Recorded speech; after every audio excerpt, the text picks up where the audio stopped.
داتا گنج بخش علی حجویری رحمۃ اللہ علیہ نے لکھا ہے کشف المعجوب شریف کے اندر، داتا صاحب فرماتے ہیں کہ ایک شخص پہاڑ پر عبادت کرتا تھا اللہ تعالیٰ کی بنی اسرائیل میں سے، اور بڑا طویل وقت اس نے رب کی عبادت کی۔ پھر اس سے ایک غلطی ہو گئی، اعتراض کر بیٹھا اللہ کی تخلیق پر کہ یا اللہ یہ پہاڑ نہ بنائے ہوتے تو کیا یہ اچھا ہوتا، معاذ اللہ۔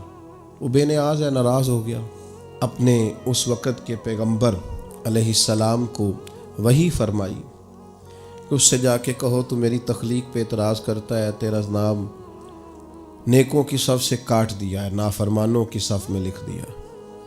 بندہ بڑا انوکھا تھا، اور یہ جو بندے کے اندر جذبات پیدا ہوتے ہیں دراصل یہ بھی توفیق الہی ہوتی ہے۔ جب آ کے اس سے کہا نا کہ تیرا نام کاٹ دیا ہے تو کہنے لگا حضور کاٹنا اور لکھنا چھوڑیے، یہ بتائیے میرے رب نے میرا نام لیا ہے؟ یعنی میرے رب نے میرا نام لیا ہے؟ میں قربان جاؤں، ذرا پھر سے کہنا ایک دفعہ، میرا نام اس نے لیا ہے، میرے رب نے میرا نام لیا۔ اور پھر اس کے آنسو چھم چھم گرے، پھر وہ رویا اور کہنے لگا اس کریم کے حضور عرض کیجئے گا کہ اگر میرے لیے یہ فیصلہ ہو ہی گیا ہے کہ میں نافرمان ہوں تو پھر میرا وجود اتنا بڑا کر دے کہ دوزخ میں ہی اکیلا پورا ہوں، میرا دل نہیں کرتا رب کا کوئی اور بندہ جہنم میں جائے۔ کبھی یہ گمان دیکھنا، یہ سوچ ایسا ہو تو نہیں نہ سکتا جب تک رب نہ چاہے۔ اس نے عرض کی کہ میرا وجود اتنا بڑا کر دیا جائے کہ میں سارے دوزخ میں پورا آ جاؤں، اللہ کا کوئی اور بندہ سزا نہ پائے۔ وہیں کھڑے تھے اللہ کے پیغمبر، پھر سے وہی آئی، کہا اسے کہو میں راضی ہو گیا ہوں، اسے کہو میں نے اسے معاف کر دیا، اسے کہہ دو میں نے اس کے لیے جنت کا فیصلہ کر دیا، اور اسے کہہ دو قیامت میں یہ جس کی سفارش کرے گا میں ان سب کو بھی جنت عطا کر دوں گا۔ لیکن شرط یہ ہے کہ سوچے تو ٹھیک ہوں، گمان تو ٹھیک ہو، ارادے تو ٹھیک ہوں۔ لیکن وہ جیسے میں نے شروع میں عرض کیا نا، ہمارے زمانہ تیز لوگوں کا زمانہ، وہ بڑی زبردست قسم کی منصوبہ بندی کرتے ہیں اور سارا کچھ چالاکی سے حاصل کرنا چاہتے ہیں۔ اکثر میں دوستوں سے کہا کرتا ہوں کہ پہلے ہم سنتے تھے پرانے بزرگوں سے کہ لوگ اپنے دوسروں کو شیشے میں اتار لیتے ہیں، تو یہ جو ہمارا زمانہ ہے اب تو شیشہ نہیں، اب تو لوگ شیشی میں بھی اتار لیتے ہیں، چھوٹی سی شیشی میں اتار لیتے ہیں، پتہ ہی نہیں چلتا۔ ایسی زبردست قسم کی لوگ بات سناتے ہیں کہ وہ سمجھ میں نہیں آتی، اور وہ سمجھتے ہیں کہ شاید یہ فن اور یہ بولنا اور یہ جو منصوبہ بندی ہے اور یہ جو میرے ذہن کی تیزی ہے یہ میرا کمال ہے۔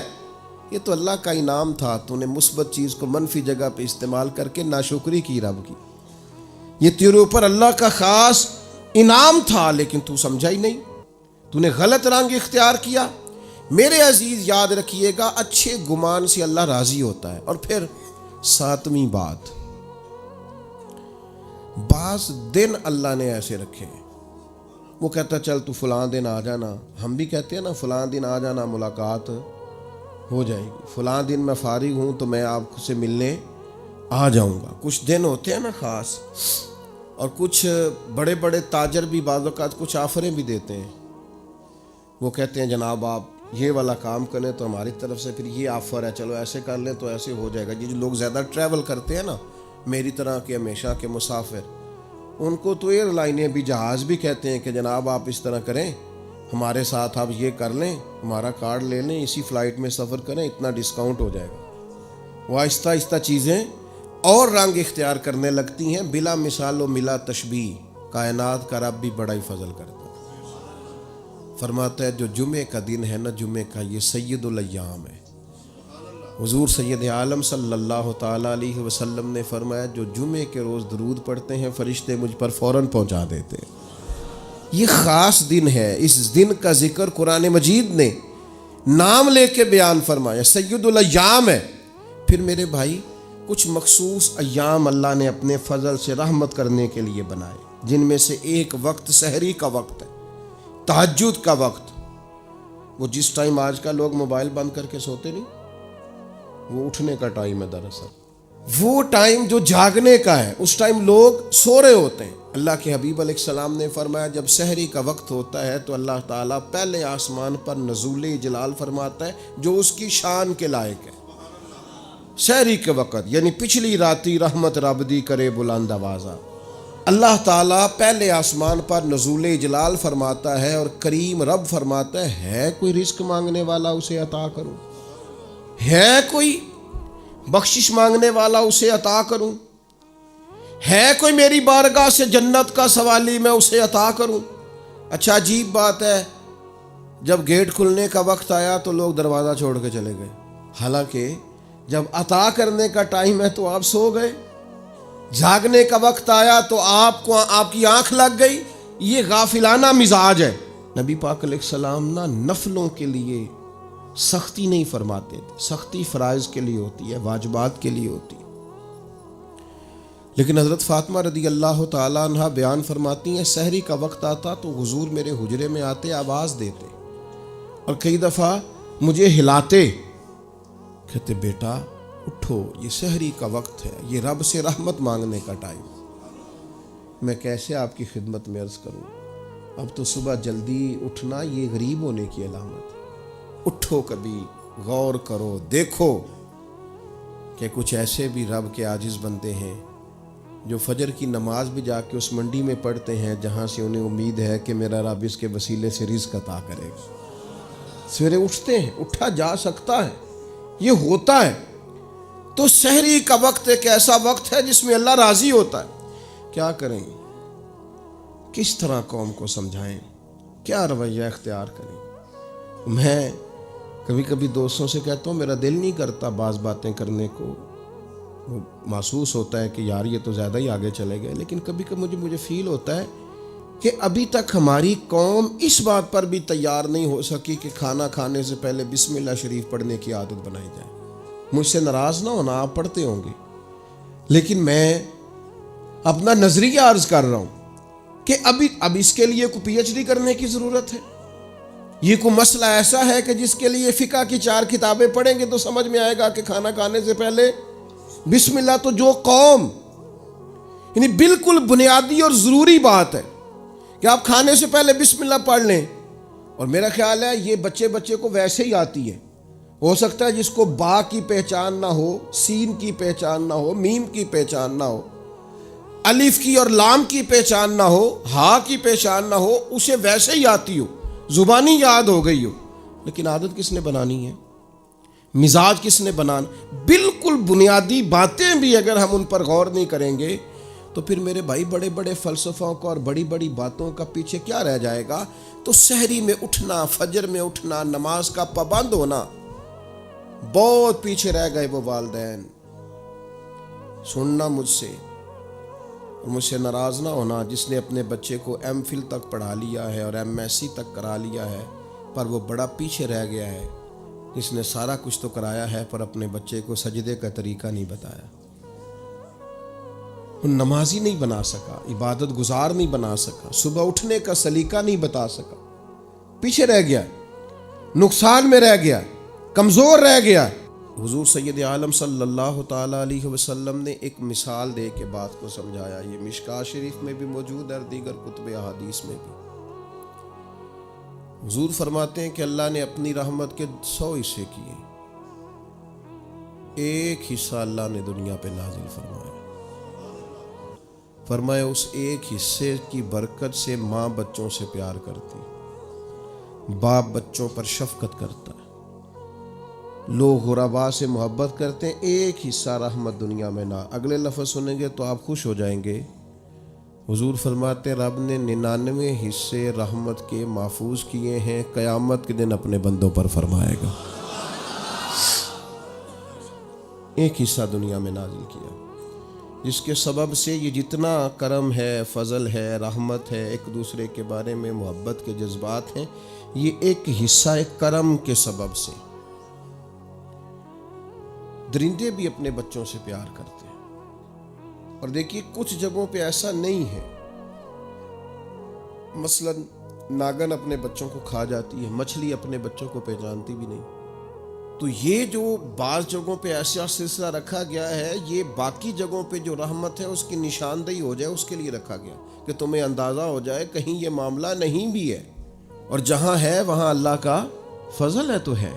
آپ غور فرمائیں، بہت ساری جگہوں پہ بہت سارے والدین بھی ایسے ہمیں تاریخ میں ملتے ہیں اور ہمارے ارد گرد پائے جاتے ہیں، بحیثیت باپ ہونے کی بھی اس نے پرواہ ہی نہیں کی کبھی بچوں کی، اس کا اور ذوق ہے۔ تو یہ آپ کے دل میں جو بہت زیادہ پیار ہے بچوں کا، تو یہ سمجھ لیں اللہ نے خاص رحمت فرمائی ہوئی ہے، یہ اس نے خاص کرم کیا۔ پھر چوتھی بات، رحمت الہی کے تعلق سے آپ اس کو سمجھ لیں، پرافٹ ایک بہت بڑی چیز کا نام ہے۔ جس کاروبار میں نفع نہ ہو لوگ اس کو بند کر دیتے ہیں، لمبا عرصہ تک لوگ وہ کاروبار نہیں کرتے جس کاروبار میں خسارہ ہو۔ ایک وقت تک اس کو دیکھا جاتا ہے، جب سمجھ میں آتا ہے کہ یار یہ تو معاملہ جو ہے یہ میری سمجھ میں نہیں آ رہا، تو بڑے سالوں کا چلتا ہوا بزنس بھی لوگ چلتا ہوا کرتے، کہتے نہیں سمجھ میں آ رہا۔ اپنی زندگی کو پلٹ کے دیکھیں کہ زندگی نفع میں ہے، پرافٹ میں ہے یا خسارے میں ہے۔ اللہ نے تو کہا ان الانسان لفی خسر، انسان نقصان میں، خسارے میں۔ تو اللہ جب رحمت کرتا ہے نا، تو پھر یہ جو زندگی ہوتی ہے یہ نفع میں ہو جاتی ہے۔ کس طرح؟ حضور فرماتے ہیں تم ایک گناہ کرتے ہو تو جب تک کرتے نہیں لکھا نہیں جاتا، اور کر لیتے ہو تو ایک ہی لکھا جاتا ہے، اور نیکی کا ارادہ کرتے ہو ابھی کی نہیں، وہ لکھ دیتا ہے۔ اور فرمایا جب کر لیتے ہو تو پھر 10 گنا بڑھا کے لکھتا ہے۔ تمہاری زندگی خسارے میں ہوتی، تم محسوس کرتے کہ ہر جگہ نقصان ہی نقصان ہے، لیکن اس نے رحمت کی ہے، تمہاری زندگی کو نفع والی زندگی بنا دیا، تمہارے اوقات میں برکت کر دی، تمہارے لیے بہت ساری جگہوں پہ آسانیاں کر دی ہیں، پھر اعمال میں برکت کر دی۔ اعمال میں، مسلمان ہونے کی نسبت سے اعمال کے اندر اللہ نے برکت کر دی۔ آپ کبھی غور فرمائیں کہ صرف 3 دفعہ سورۃ اخلاص پڑھیں تو پورے قرآن پاک کا ثواب ہے، 1 دفعہ سورہ یاسین پڑھ لیں تو 10 قرآن مجید پڑھنے کا ثواب ہے، آپ 1 دفعہ درود پاک پڑھیں تو 10 رحمتوں کا نزول ہو جاتا ہے۔ تو اللہ تعالیٰ نے اپنی رحمت سے چیزوں کو بڑھا دیا، ان کے اندر اللہ نے اجر کو زیادہ کر دیا۔ اللہ نے نا ہماری زندگی کے لمحات کو زرخیز کر دیا ہے، کسی کی زمین کو بنجر نہیں رکھا۔ فرمایا تم نیکیاں بوتے رہنا، 10 گنا سے لے کر 700 گنا تک تمہیں اجر دیا جائے گا، جتنی نیت اچھی اتنا اجر اچھا۔